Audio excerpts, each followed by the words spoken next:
Bem-vindos a mais um mergulho aqui no Bookcast comigo. Vem comigo. É isso aí, pessoal, comigo, Júlio. E Vanessa. Para mais uma aventura literária. Uma aventura. É isso aí. E hoje, Hoje a gente vai mergulhar num livro. que só pelo título já arrepia. causa arrepios, né? É. A Vida Secreta de J. Edgar Hoover e o Poder do FBI, Uou. de Anthony Summers. Só o nome já. Já imaginou? É. Já arrepia, né? J. Edgar Hoover, FBI, né? É. Mas ao mesmo tempo, Segredos. segredos e controvérsias, né? Né? Uma figura central na história americana do século XX. Sem dúvida. E Summers se dedicou numa investigação extensa, tentando desvendar as complexidades Desse homem? desse homem É. e a influência colossal dele sobre o Bureau. É isso aí. E a nossa missão hoje é basicamente... Explorar as descobertas de Summers como um mapa para navegar pela vida de Hoover e entender como ele moldou o FBI. Da maneira que conhecemos pro bem e pro mal. Então, pra gente começar essa Imersa. imersão, quem era o jovem J. Edgar Hoover? Antes de se tornar essa figura Lendária. lendária Aí e tem. ter... Exatamente. Paul Summers conta que a infância dele foi bastante marcada pela influência da mãe Dorothy Davy. Ele era caçula. E, pelo visto, Mimado. bastante mimado. Olha só. Desde cedo já demonstrava Ambição. ambição precocemente Oh, uma... roçonzeira. Ele começou o próprio jornal, Sure. o Weekly Review. Caramba, 11 anos. Ele coletava notícias, escrevia 2 páginas por semana, convencia o irmão mais velho a datilografar para ele. Olha só. E ele vendia para os familiares e amigos por 1 centavo a cópia. Olha só. Uma inclinação Tudo bem. a organizar e controlar a informação, Desde cedo, né? desde cedo. E aí na universidade como ele era? Na George Washington University, ele se juntou à Kappa Alpha Order. Mas Summers descreve ele como jovem sério, poucos amigos próximos. Colega de classe descreveu ele como magro, moreno e intenso, que se sentava sozinho e sempre tinha as respostas, mas ninguém conhecia muito bem. Interessante. Né?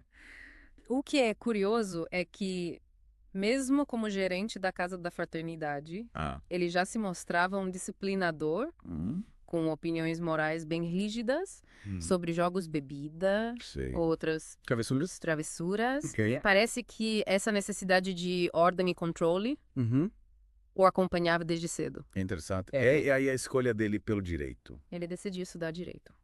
A mesma universidade, George Washington. Mas ele cursava as aulas noturnas para trabalhar durante o dia. Primo dele, William Hitz, que era advogado sênior no Departamento de Justiça, ajudou bastante nessa época.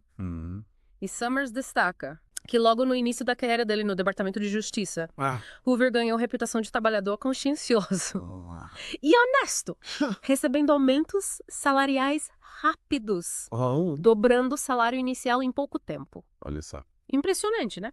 Isso com certeza chamou a atenção dos superiores e pavimentou o caminho para a ascensão dele. É interessante como logo de cara ele já subiu, né?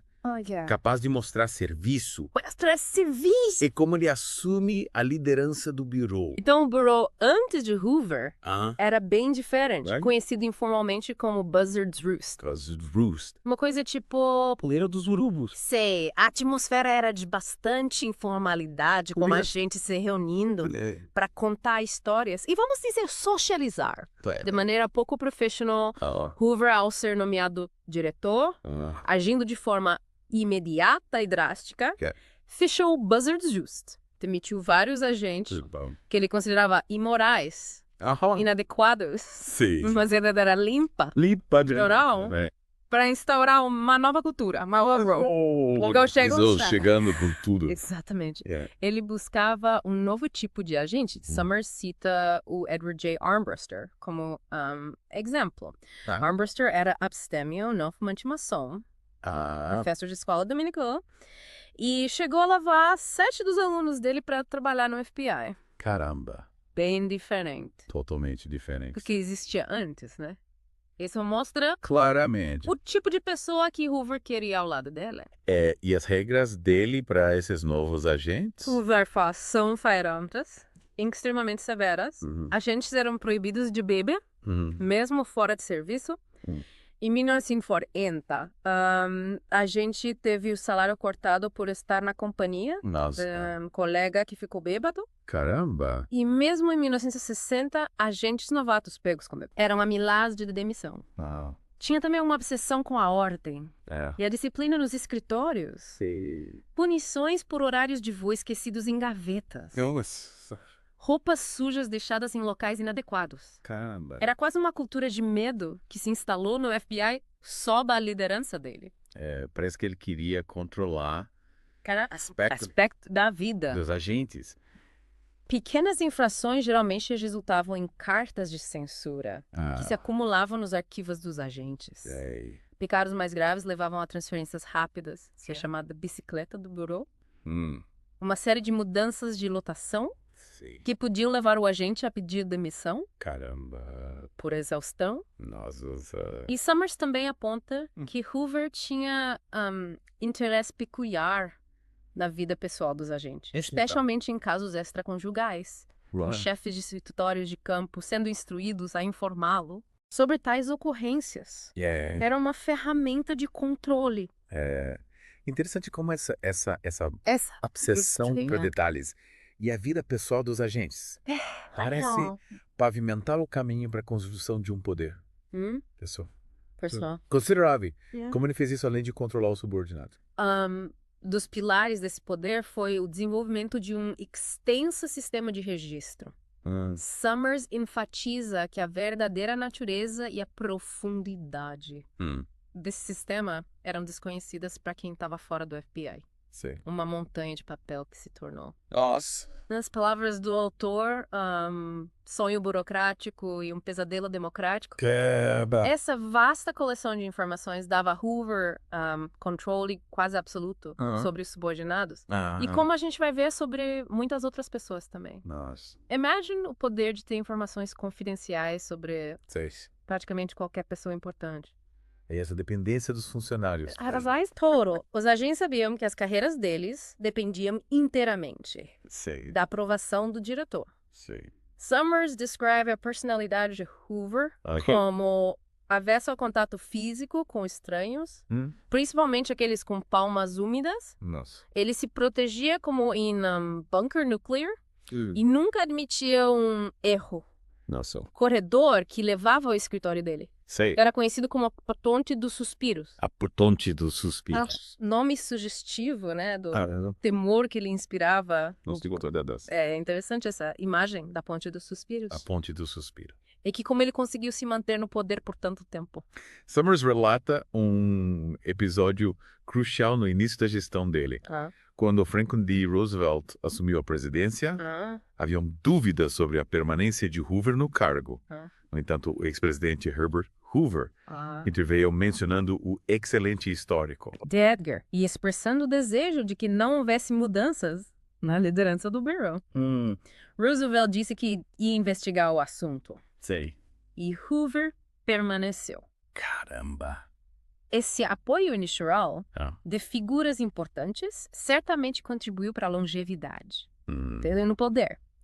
Além disso, ao longo dos anos, ele cultivou relações com figuras influentes em ambos os partidos, se tornando uma figura quase intocável. Falando em vida, pessoal, Summers também explora as relações de Hoover. O que ele descobriu sobre esse aspecto tão privado de um homem tão público. Summers dedica um bom espaço para a vida pessoal de Hoover. Era, no mínimo, peculiar.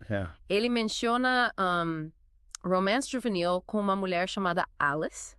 Mas depois dessa experiência, Hoover parece ter se distanciado de relacionamentos emocionais com mulheres, com exceção da irmã Annie. A relação com Annie, inclusive, azedou com o tempo. Marcada por tensões em coisas pequenas. Parece que ele tinha dificuldade de ter laços afetivos profundos com outras pessoas. E a relação com Clyde Tolson. Seu braço direito. Amplamente discutida, né?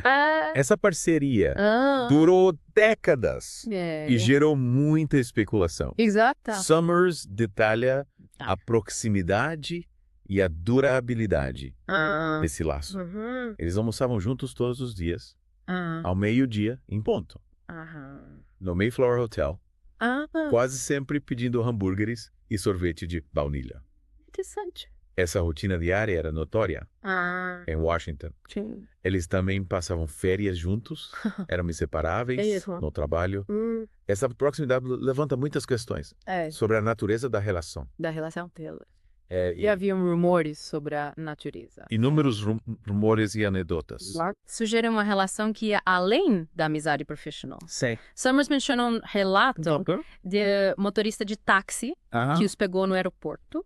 Sei. E descreveu uma cena de muito beijo e pegação. Olha só. O romancista William Styron relatou ter ouvido de uma fonte confiável que viu Hoover pintando as unas dos pés de Tolson. Nossa. Em uma casa de praia em Malibu. Caramba. Há também a história de que Hoover teria encontrado Tolson na cama com outro homem, o que teria gerado uma grande briga entre eles. Sei. Além disso, Summers menciona a existência de cabanas de praia pertencentes a homens gays, que eram frequentemente visitadas por Hoover e Tolson. E ainda uma alegação não corroborada sobre incidente envolvendo jovem marinheiro dinamarquês no início dos anos 1930. Sei. É um quadro complexo e cheio de insinuações que Summers explora a fundo. Um quadro. Um quadro complexo. E como essa possível homossexualidade secreta se encaixa na imagem pública de Hoover? É uma contradição gritante, né? Hoover era um moralista ferrenho em público, pregando sermões sobre os valores americanos. E a decência. A ideia de que ele secretamente praticava a homossexualidade. E até mesmo o travestismo, segundo algumas alegações, cria uma profunda hipocrisia. Summers também lembra que o próprio Hoover alertava repetidamente que homossexuais eram alvos fáceis de comprometimento por agências de inteligência hostis, especialmente a União Soviética, né? Essa grande inimiga dele. Essa vulnerabilidade secreta pode ter sido uma fonte constante de angústia para ele e, paradoxalmente, pode ter aumentado a paranoia e a necessidade de controle sobre as informações. Essa tensão entre a vida privada e a postura pública certamente influenciou suas ações e o uso do poder. E sobre o abuso de poder e a influência política? As revelações sobre abuso de poder são extensas e preocupantes. Summers detalha as atividades de vigilância de Hoover como a frustração dele por não conseguir fotos comprometedoras da ativista Angela Davis. Menciona a descoberta de literatura lasciva na mesa pessoal dele. Isso aqui demonstra uma certa hipocrisia. Dado o puritanismo público dele e também as misteriosas entregas de flores e recados organizados por Hoover através do florista dele com um custo considerável mensal. Caramba! Parece que ele usava recursos do FBI para fins pessoais, sem nenhum pudor. Há exemplos concretos de como essa vigilância e abuso de poder afetaram pessoas comuns e não eram figuras públicas. Summers apresenta o caso de um homem chamado Salisbury, que foi falsamente acusado por uma conhecida de ser funcionário do governo alemão, por ter dispositivo de gravação em casa. Caramba! A casa de Salisbury foi revistada secretamente. Um arquivo foi aberto sobre ele no FBI. E ele teve problemas com o passaporte dele. Sendo marcado como pró-alemão. Ele permaneceu tecnicamente sujeito à prisão por um tempo considerável. Nossa! Tudo por causa de uma acusação infundada e da ação desproporcional do FBI sobre Hoover. É inacreditável o impacto de uma acusação infundada, potencializada pelo poder do FBI. Exatamente. E a atuação do FBI em relação a ativistas políticos. Summers descreve as invasões do FBI a casas de ativistas radicais, como as prisões em Detroit e Milwaukee, de pessoas acusadas de recrutar voluntários para lutar na Guerra Civil Espanhola anos antes. Essas prisões ocorreram anos depois dos supostos recrutamentos, demonstrando interesse em perseguir ideologias políticas consideradas subversivas. As táticas incluíam arrombamento de portas, saques, e manter os prisioneiros incomunicáveis por horas, com acesso limitado a advogados. Caralho. Era uma forma de intimidação e repressão. De movimentos que Hoover considerava perigosos. E a questão das escutas telefônicas, que se tornou um tema central em discussões sobre o FBI. E a invasão de privacidade, qual era a posição inicial do Bureau e como ela evoluiu sob Hoover. Inicialmente, o próprio Bureau se posicionava contra as escutas telefônicas. O primeiro manual do FBI de 1958 as considerava impróprias e ilegais, antiéticas. Hoover chegou a garantir ao Congresso que nenhum agente se envolveria nisso. No entanto, em maio de 1940, o presidente Roosevelt deu sinal verde para o uso dessa ferramenta num contexto de crescente preocupação com a segurança nacional, devido à Segunda Guerra Mundial. E, claro, sob a direção de Hoover. As escutas se tornaram uma prática comum, se expandindo para além de casos de segurança nacional e atingindo figuras políticas e ativistas. A Segunda Guerra Mundial parece ter sido um período crucial para o FBI e para o fortalecimento do poder de Hoover, né? Sem dúvida. Ele soube usar esse contexto para expandir a influência dele. Summers explora a colaboração do FBI com a inteligência britânica durante a guerra. Uma figura-chave nessa relação era William Stevenson, o Intrepid, que fazia questão de que Hoover recebesse o crédito pelos sucessos obtidos em conjunto contra espiões nazistas, alimentando a vaidade do diretor e fortalecendo a imagem pública dele como um defensor da nação. Essa colaboração também permitiu ao FBI expandir suas operações e adquirir novas técnicas de vigilância. Sei. E o caso Popov, o agente duplo, lança uma luz sombria sobre a atuação de Hoover. Em relação a informações cruciais que poderiam ter tido impacto significativo. Semdusko Popov. Agente duplo que trabalhava para os britânicos tentou alertar o FBI sobre a iminência de ataque japonês, fornecendo informações detalhadas sobre Pearl Harbor. Caramba! No entanto, Summers, baseando-se em evidências e no próprio relato de Popov, sugere fortemente que Hoover desconfiou de Popov para ter ignorado ou minimizado essas informações cruciais. Registros do FBI da época estão parcialmente censurados, dificultando saber exatamente o que foi reportado ao Hoover. O contra-almirante Edwin Layton, oficial de inteligência da frota em Honolulu em 1941. Concluiu em estudo que Hoover deixou a bola cair completamente no tratamento das informações de Popov. Considerando o fracasso dele como um tropeço americano na estrada para Pearl Harbor. Perturbador pensar que informações vitais podem ter sido ignoradas por questões de desconfiança pessoal. É terrível a implicação disso. Parece que a vaidade e as convicções pessoais de Hoover se sobrepuseram à segurança nacional e à interceptação da ligação de Mori, o que ela revela sobre a prioridade dada à informação. Houve a interceptação de uma ligação de um indivíduo chamado Mori, pouco antes de Pearl Harbor, que poderia ter fornecido pistas importantes sobre as intenções japonesas. Há um debate sobre a data exata dessa ligação. Mas alguns funcionários do FBI da época acreditavam que ela ocorreu antes do que Hoover e o assistente dele, Shivers, alegavam. Mais crucial ainda, há evidências de que Hoover solicitou que a FCC, a Comissão Federal de Comunicações, descontinuasse o envio de tráfego pré-Pearl Harbor para o FBI, alegando que o Bureau não conseguia decifrar o código, mesmo que a FCC continuasse enviando. Nesse tráfego estavam as mensagens codificadas WINS, que indicavam um ataque iminente, a falha grave na comunicação e na avaliação de informações, que levanta sérias dúvidas sobre a competência ou as prioridades de Hoover naquele momento crítico. Essa negligência em relação a informações cruciais levanta sérias questões sobre a prioridade de Hoover. E como ele lidava com figuras políticas importantes. Summers mostra que Hoover não poupava críticas.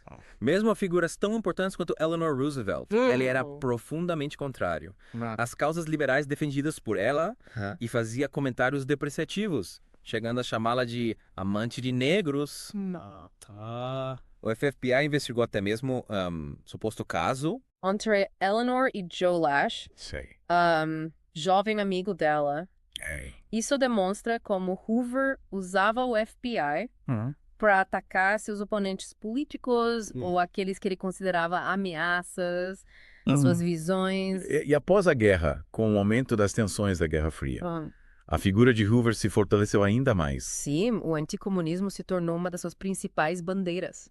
Ele acusava abertamente liberais americanos de serem enganados e iludidos a se unirem aos comunistas, o que irritou profundamente o presidente Truman, que nunca acreditou que Alger Hiss fosse culpado de espionagem e via as ações de Hoover como uma caça aos democratas. Truman chegou a considerar seriamente demitir-lo. Mas a popularidade de Hoover e o clima da Guerra Fria o impediram. Caramba! O caso Alger Hiss, qual foi o papel de Hoover?